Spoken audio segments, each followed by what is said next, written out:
할렐루야. 오늘은 5월 4일 월요일입니다.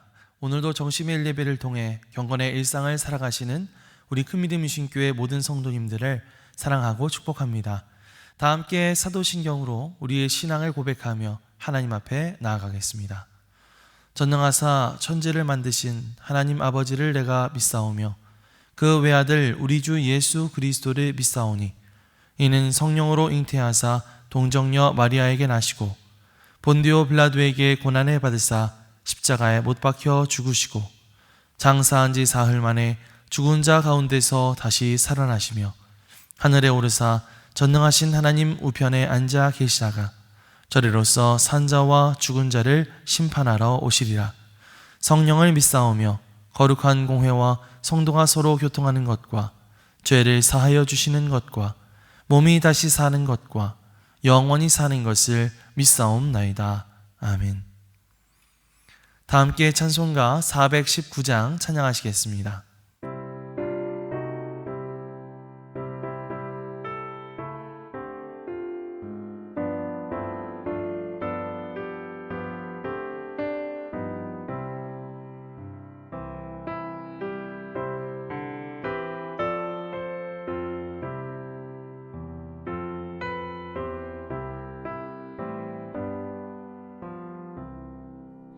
주 날개 밑 내가 편안히 쉬네. 밤 깊고 비바람 몰아쳐도 아버지께서 널 지켜주시니 거기서 편안히 쉬리로다. 주 날개 밑 그 사랑 끈을 짜니뇨. 주 날개 밑 내 쉬는 영혼 영원히 거기서 살리. 주 날개 밑 나의 피난처 되니 거기서 쉬기를 원하노라. 세상이 나를 위로치 못하나 거기서 평화를 누리리라. 주 날개 밑 평안하다. 그 사랑 끈을 짜니뇨. 주 날개 밑 내 쉬는 영혼 영원히 거기서 살리. 주 날개 밑 참된 기쁨이 있네. 고달픈 세상 길 가는 동안 나 거기 숨어 돌보심을 받고 영원한 안식을 얻으리라. 주 날개 밑 평안하다. 그 사랑 끈을 짜니뇨. 주 날개 밑 내 쉬는 영혼 영원히 거기서 살리. 오늘 하나님께서 우리에게 주시는 말씀은 룻기 2장 8절에서 16절입니다. 보아스가 룻에게 이르되 내 딸아 들으라. 이삭을 주우러 다른 밭으로 가지 말며 여기서 떠나지 말고 나의 소녀들과 함께 있으라. 그들이 베는 밭을 보고 그들을 따르라. 내가 그 소년들에게 명령하여 너를 건드리지 말라 하였느니라. 목이 마르거든 그릇에 가서 소년들이 길어온 것을 마실지니라 하는지라. 룻이 엎드려 얼굴을 땅에 대고 절하여 그에게 이르되 나는 이방 여인이거늘 당신이 어찌하여 내게 은혜를 베푸시며 나를 돌보시나이까 하니 보아스가 그에게 대답하여 이르되 내 남편이 죽은 후로 내가 시어머니에게 행한 모든 것과 내 부모와 고국을 떠나 전에 알지 못하던 백성에게로 온 일이 내게 분명히 알려졌느니라. 여호와께서 내가 행한 일에 보답하시기를 원하며 이스라엘의 하나님 여호와께서 그의 날개 아래 보호를 받으러 온 내게 온전한 상 주시기를 원하노라 하는지라. 룻이 이르되 내 주여 내가 당신께 은혜 있기를 원하나이다. 나는 당신의 하녀 중에 하나와도 같지 못하오나 당신이 이 하녀를 위로하시고 마음을 기쁘게 하는 말씀을 하셨나이다 하니라. 식사할 때에 보아스가 룻에게 이르되 이리로 와서 떡을 먹으며 내 떡 조각을 초에 찍으라 하므로 룻이 곡식 빼는 자 곁에 앉으니 그가 볶은 곡식을 주매 룻이 배불리 먹고 남았더라. 룻이 이삭을 주우러 일어날 때에 보아스가 자기 소년들에게 명령하여 이르되 그에게 곡식단 사이에서 줍게 하고 책망하지 말며 또 그를 위하여 곡식 다발에서 조금씩 뽑아버려서 그에게 줍게 하고 꾸짖지 말라 하니라. 이는 하나님의 말씀입니다. 아멘. 할렐루야. 오늘도 말씀을 듣는 여러분의 심령 속에 성령님의 감동이 함께하여 주시기를 주님의 이름으로 간절히 축복합니다. 흉년을 피해 베들레헴에서 모압 땅으로 내려갔던 나오미는 그곳에서 남편과 두 아들을 잃고 10년 만에 고향으로 돌아오게 되었습니다. 그녀의 곁에는 모압 땅에서 얻은 룻이라는 며느리 하나뿐이었죠. 룻은 친정으로 돌아가라는 나오미의 만류에도 불구하고 어머니의 하나님이 나의 하나님이 되시리니 라고 말하면서 끝까지 나오미를 따라 나섰던 기특한 여인이었습니다.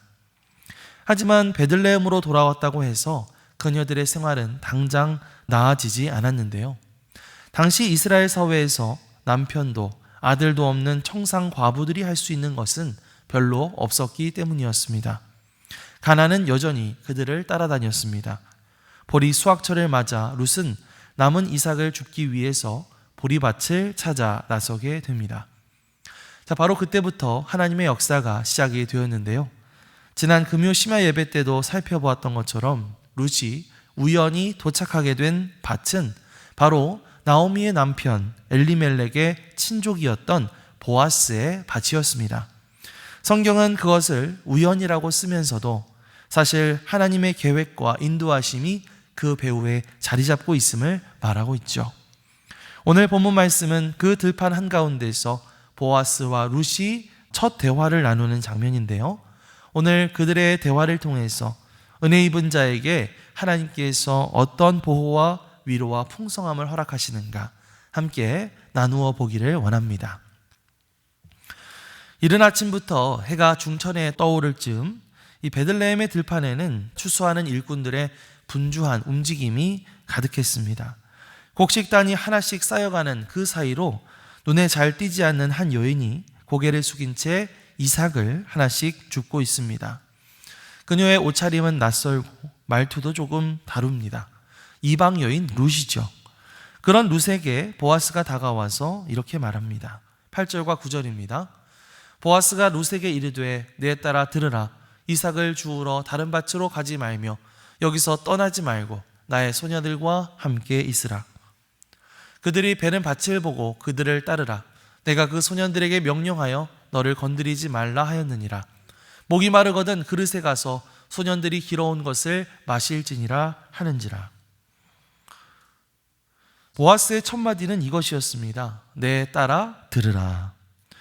여러분, 이 한마디가 굉장히 중요한 그런 말입니다.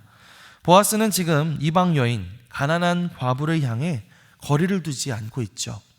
사랑과 존중이 담긴 가족의 호칭으로 내 딸아 이렇게 부르면서 그녀에게 세 가지 보호를 약속해 주었습니다. 첫 번째로 다른 밭으로 가지 말며 여기서 떠나지 말라는 것이었습니다. 여기저기 다른 밭을 전전하면서 위험을 무릅쓰고 이삭을 주울 필요가 없다는 것이죠.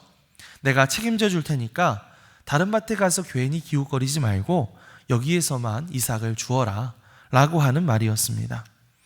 두 번째, 나의 소년들과 함께 있으라. 내가 그 소년들에게 명령하여 너를 건드리지 말라 하였느니라 이렇게 말하고 있습니다. 특별히 이런 추수의 현장에서 가난한 과부와 이방 여인은 어떤 성적, 언어적 폭력의 대상이 굉장히 되기 쉬운 존재였죠. 하지만 보아스는 자신의 권위를 사용해서 룻을 향한 어떠한 위협도 차단해 준 것입니다. 내가 그 소년들에게 명령했다 이렇게 말하고 있죠. 어떻게 보면 룻은 그늘 한 칸 없는 들판 한가운데에서 보이지 않는 보호막 속에 들어오게 된 것이었습니다. 세 번째로 뭐라고 말할까요? 목이 마르거든 그릇에 가서 소년들이 길어온 것을 마실지니라 이렇게 말하고 있어요. 당시 물을 깃는 일은 주로 여인들의 몫이었고 또 주인과 종이 나누는 물에는 분명한 경계가 있었습니다. 그런데 보아스는 그 경계를 허물고 있는 것이죠. 너도 와서 이 집안 식구처럼 그 물을 마실 수 있다 라고 말하면서 기본적인 생존의 필요까지 책임지고 있습니다. 우리는 이러한 보아스의 말 속에서 하나님의 음성을 발견합니다. 우리가 깨닫게 되는 것은 무엇일까요? 바로 하나님의 은혜는 이처럼 우리를 위험한 밭에서부터 지켜주시고 또 우리가 머물러야 할 그 자리 가운데 보호해 주신다라고 하는 사실이죠.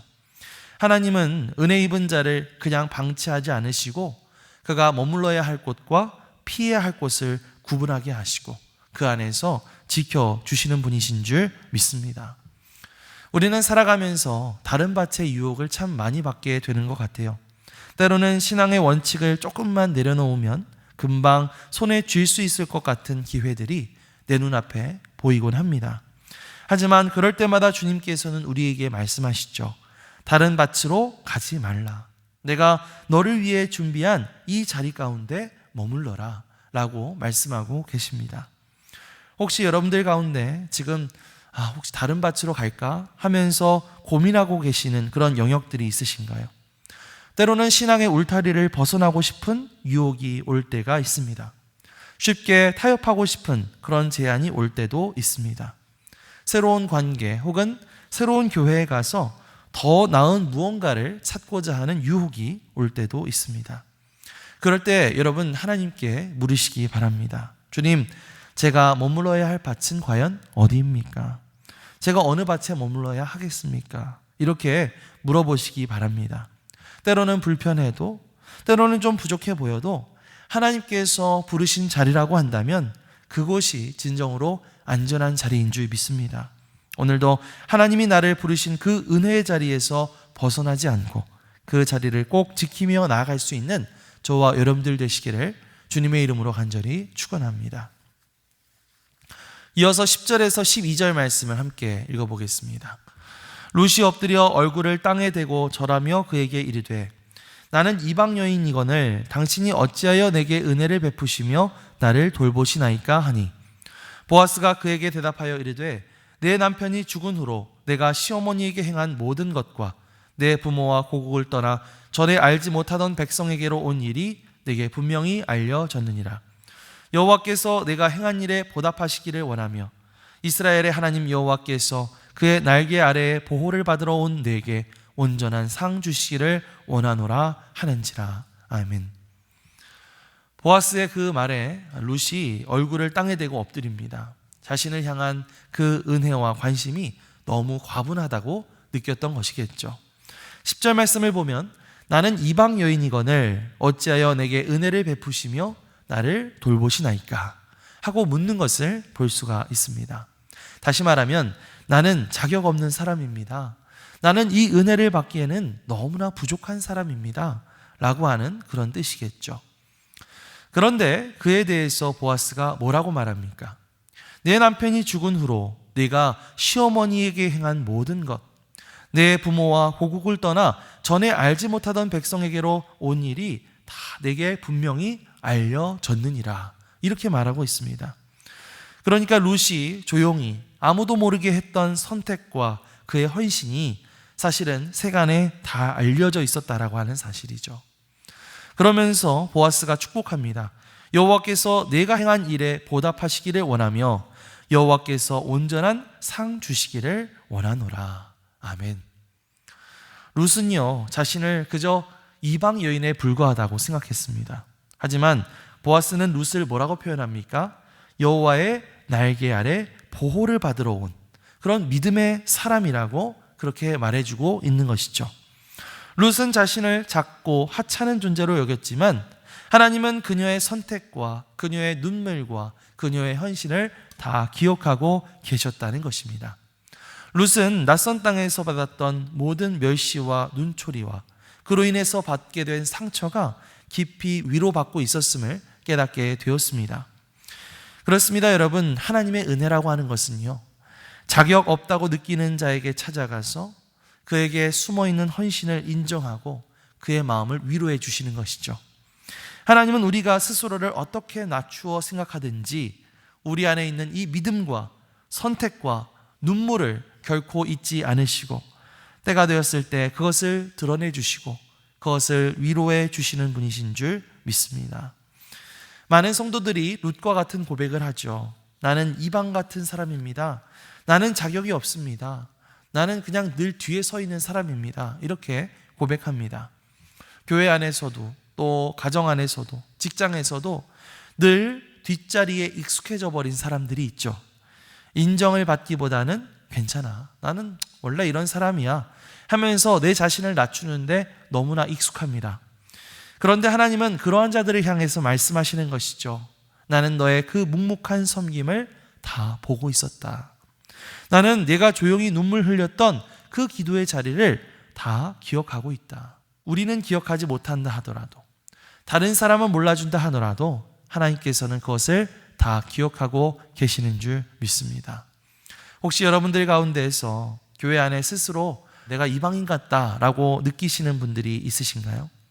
신앙생활 기간이 짧다 보니까, 또 내가 성경을 잘 모르다 보니까, 또 내 배경이 좀 다르다 보니까, 또 나이가 많다 보니까, 혹은 내가 가지고 있는 어떤 과거의 상처 때문에 나는 항상 한 발 뒤에 서 있어야 한다고 생각하시는 그런 분들이 계신가요? 하지만 하나님께서는 여러분들이 잘 드러나지 않는 곳에서 했던 그 모든 숨은 헌신들, 그 모든 마음들을 다 알고 계시는 줄 믿습니다. 하나님께서 여러분들의 수고를 다 보고 계시고 또 알고 계시고, 하나님께서 그런 여러분들을 위해 예비하신 은혜와 위로와 상급이 있을 줄 믿습니다. 하나님은 나의 헌신을 다 아신다. 하나님은 나의 그 모든 자리를 다 알고 계신다. 여러분, 이것을 기억하면서 오늘도 기쁜 마음으로 하나님 앞에 기도하며 달려나갈 수 있는 저와 여러분들이 되시기를 주님의 이름으로 간절히 축원합니다. 그렇게 이삭 줍기를 하다가 이제 점심시간이 되었습니다. 일꾼들이 하나둘씩 모여서 식사 자리에 둘러 앉습니다. 이방 여인, 이 가난한 과부였던 룻은 어디에 있어야 할까요? 그 시대의 상식으로 봤을 때는 룻은 저 멀찍이 떨어져서 다른 일꾼들이 다 먹고 난 다음에 남은 것을 간신히 얻어먹을 수가 있었습니다. 그런데 보아스가 룻에게 뜻밖의 말을 하는 것을 볼 수가 있어요. 우리 14절에서 16절입니다. 식사할 때 보아스가 룻에게 이르되 이리로 와서 떡을 먹으며 내 떡 조각을 초에 찍으라 하므로 룻이 곡식 빼는 자 곁에 앉으니 그가 볶은 곡식을 주매 룻이 배불리 먹고 남았더라. 룻이 이삭을 주우러 일어날 때에 보아스가 자기 소년들에게 명령하여 이르되 그에게 곡식 단 사이에서 줍게 하고 책망하지 말며 또 그를 위하여 곡식 다발에서 조금씩 뽑아버려서 그에게 줍게 하고 꾸짖지 말라 하니라. 아멘. 지금 보아스가 룻에게 한 것은 단순한 식사의 초대 그 이상의 의미를 가지고 있습니다. 룻은 그냥 구석자리에 있는 손님이 아니라 주인과 일꾼들이 함께 앉은 식탁에 초대를 받은 것이었죠. 14절 말씀을 보면 룻이 배불리 먹고 남았더라 이렇게 말하고 있는데요. 당시 가난에 찌들어 살았던 룻이 처음으로 배부르게 먹고 남는 경험을 하게 되었던 것입니다. 하지만 은혜는 거기에서 끝나지 않았습니다. 룻이 다시 이삭을 줍기 위해서 일어났을 때 보아스가 일꾼들에게 조용히 명령을 합니다. 그녀를 위해서 곡식 다발에서 그 곡식을 조금씩 뽑아버려서 그녀에게 줍게 하라. 그러면서 책망하지 마라. 이렇게 말하고 있습니다. 룻의 눈으로 봤을 때는 그냥 우연히 떨어진 이삭처럼 보이겠죠. 하지만 실제로는 어떻습니까? 보아스가 일부러 다발에서 곡식을 뽑아서 룻이 많이 주울 수 있도록 떨어뜨리게 한 것입니다. 사랑하는 성도 여러분, 보아스가 룻을 배불리 먹였던 것처럼 하나님의 은혜는요, 우리를 간신히 버티게 하는 그런 수준으로 임하는 것이 아니라 배부르고 남게 하는 풍성함으로 우리를 채워주시는 줄 믿습니다.